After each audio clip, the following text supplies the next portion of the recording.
Ingat, info ini mungkin belum berguna saat ini, tapi pasti berguna di kemudian hari. So, jangan lupa untuk like, subscribe, dan komen. Gratis kok, nggak dipungut biaya.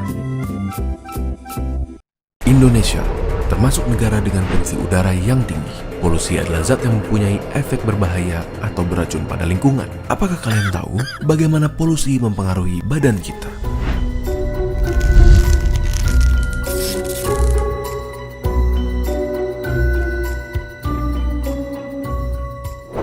Terdapat dua cara polusi memasuki udara.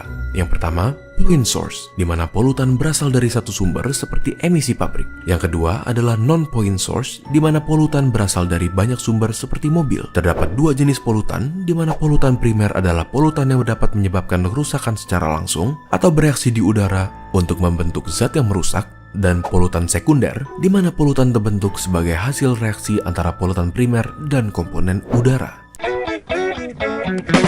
Halo healthy people, apa kabar? Kita ketemu lagi di vlog My Alkes.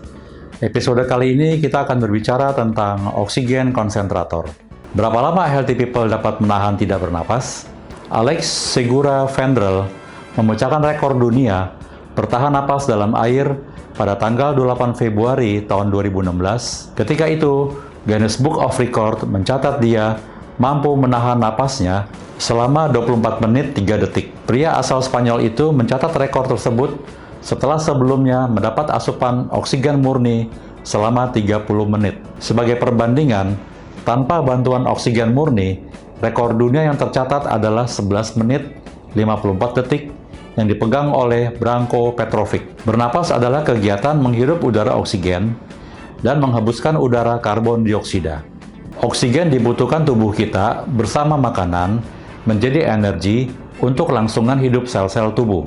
Jika ada gangguan suplai oksigen, akan menyebabkan gangguan fungsi jaringan yang berlanjut menjadi gangguan fungsi organ tubuh yang berujung pada penyakit. Organ yang paling sensitif terhadap asupan oksigen adalah otak. Sebuah studi menunjukkan bahwa kabut asap dan polusi udara dapat memicu terjadinya penyakit Alzheimer. Udara yang kita hirup hanya mengandung oksigen 20%. Sisanya nitrogen 78%. Ditambah asap dari kendaraan bermotor yang membawa udara kita ke tingkat polusi yang mengkhawatirkan. Pada penelitian yang dilakukan di Vancouver, Kanada, terhadap 132.000 persalinan dari tahun 2004 sampai tahun 2009 menemukan terdapat kaitan antara paparan nitrat oksida yang merupakan hasil emisi mobil dengan peningkatan angka kejadian autis pada anak. Sementara itu, penelitian lainnya yang dilakukan di Denmark dalam tahun 1989 sampai tahun 2013 mencoba untuk mempelajari 15.000 anak. Penelitian yang dipublikasikan di dalam jurnal medis Environmental Epidemiology menemukan bahwa paparan terhadap polusi udara pada bulan-bulan pertama kehidupan dan setelahnya juga berkaitan dengan terjadinya autisme pada anak. Efek polusi juga mempengaruhi pernafasan, jantung, bahkan menyebabkan kanker. Anak-anak di daerah yang terpapar polutan udara dapat menderita infeksi paru-paru dan asma. Healthy people yang tinggal di kota metropolitan tidak perlu setiap akhir minggu keluar kota untuk sekedar menghirup udara yang belum terkontaminasi polusi.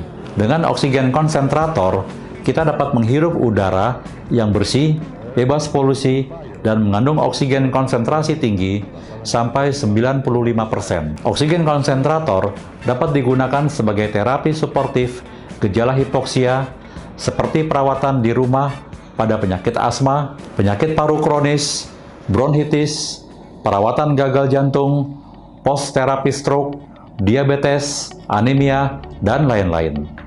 Dengan oksigen konsentrator, kita tidak perlu melakukan pengisian ulang, aman dari kebocoran maupun bahaya kebakaran. Namun, selalu tersedia udara oksigen dengan konsentrasi tinggi. Demikian healthy people, nantikan informasi selanjutnya mengenai alat kesehatan yang terpercaya hanya di My Alkes. Salam sehat.